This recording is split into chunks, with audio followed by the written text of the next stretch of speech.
நாகும் 1:15 வாசிங்க பார்க்கலாம். சமாதானத்தை கூறுகிற சுவிசேஷர்களுடைய கால்கள் மலையின் மேல் வருகிறது. யூதாவே ஆசரி, உன் பொருத்தனையை செலுத்து. துஷ்டன் உன் வழியாய் கடந்து வருகிறது இல்லை. உன் வழிக்கு முன்பாக அந்த சாசனங்களையும் படைத்தவர் உன்னை நடத்த போகிறார். முறியடிக்கப்பட்டான், முழுவதுமாய் சங்கரிக்கப்பட்டான், முழுவதுமாய் அவன் இல்லாமல் போனால் இல்பொருள் ஆவான். காரணம் என்ன தெரியுமா? அந்த சாசனங்களையும் படைத்த அன்பரை தொழுது கொள்ளுகிற நீங்கள் பாக்கியவான்கள், பாக்கியவதிகள். வழி அருகே ஒருவனும் வருகிறதில்லை, மேற்கொள்ளாது உங்களை என்று சொல்லி இந்த ஆராதனை ஸ்தலமையா, தேவனை ஆராதிக்கிற ஸ்தலமையா. இந்த கூடாரத்துக்குள்ள தேவ மகிமை இருக்கிறது. இதுல இருந்து நீங்க வெளியே கடந்து போகும்போது தேவ மகிமையும் தேவ வல்லமையும் உங்க முன்னும் பின்னுமாய் கடந்து வரும். பார்க்கிறவர்கள் அலறுவார்கள். துஷ்டன் அலறுவான், உன் வழி அருகே வரமாட்டான். அப்படியானால் உனக்கு பிரச்சனைகள், போராட்டங்கள் ஏற்படுத்துவார்கள், ஒன்றுமே உங்களை மேற்கொள்ளாது என்று கர்த்தர் சொல்லுங்க. சொல்லுங்களேன், ஒன்றுமே என்னை மேற்கொள்ளாது ஐயா, ஒன்றுமே என்னை மேற்கொள்ளாதையா. அல்லேலூயா. ஒருத்தர் பார்த்து சொல்லுங்க. நீங்க 2 பேரும் கை கொடுக்க மாட்டீங்களா? சண்டை போட்டுக்கிறீங்களா? இல்ல இல்ல, அது உங்களை மேற்கொள்ளாது என்று சொல்றேன். எத்தனை பேர் விசுவாசிக்கிறீங்க? ஒரு இது உற்சாகமே இல்லையே.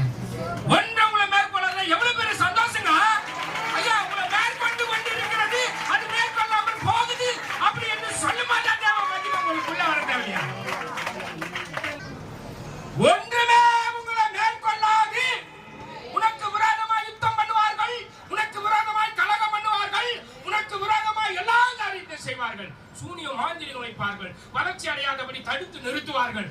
ஒன்றுமே மேற்கொள்ளாது. கரங்களை அடித்து வர அல்லேலூயா, கரங்களை அடித்து வர அல்லேலூயா. ஒன்றுமே மேற்கொள்ளாது. மகிமையின் தேவன் உங்களோடு இருப்பார், இருக்கிறார். அவர் உங்களை ஒருபோதும் மறக்கிறார். தேவஜனமே, தேவனை ஆராதிக்கிற தேவஜனமே, நீ எந்த இடத்துல வெட்கப்பட்டாயோ, எந்த இடத்துல தலை குனிந்தாயோ, அந்த இடத்திலேயே தலை நிமிர பண்ணுகிறவர் என் ஆண்டவராகிய தேவன். பெரிய கோலியாத்து வந்து பயங்காட்டுறான், ராஜாவை பயங்காட்டுறான். 2ஆம் அதிகாரம் 11ஆம் வசனத்துல ராஜா பயப்படுறாரியா, ராஜா பயப்படுறாரு. யாருடைய உருவத்தை பார்த்து, யாருடைய வார்த்தையை கேட்டு? 1 ராஜாக்கள்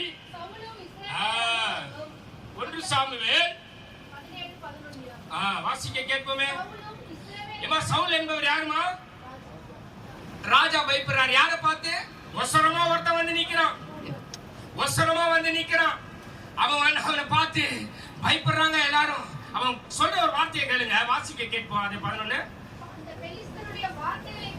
ஐயா, வார்த்தைகளை கேட்டு கலங்கி மிகவும் பயந்தார்கள். ஒருவேளை வார்த்தையினால உங்களை கலங்கடித்து இருக்கலாம், வார்த்தையினால உங்களை குறித்து பேசி இருக்கலாம், வார்த்தையினால என்ன உங்களை அலங்கரித்து இருக்கலாம், உங்க பிள்ளைகளை குறித்து வார்த்தையை அவதூறா பேசி இருக்கலாம், வார்த்தையை எப்படி வேணா அவங்க யூஸ் பண்ணிருக்கலாம். நீங்க கலங்கி வந்திருக்கலாம். கர்த்தர் சொல்லுகிறார், அவன் உனக்கு முன்பாக விழுவான், முன்பாக விழுவான் என்பதில் சந்தேகமே இல்லை. உங்களுக்கு இந்த மாதத்துல சந்தோஷம், மகிழ்ச்சி அடைவீர்கள். தீமை உங்களை அணுகாது, எதுவுமே உங்களை அணுகாது. வாதை உன் கூடாரத்தை அணுகாது, உன் பிள்ளைகளுடைய கூடாரத்தை அணுகாது, உன்னுடைய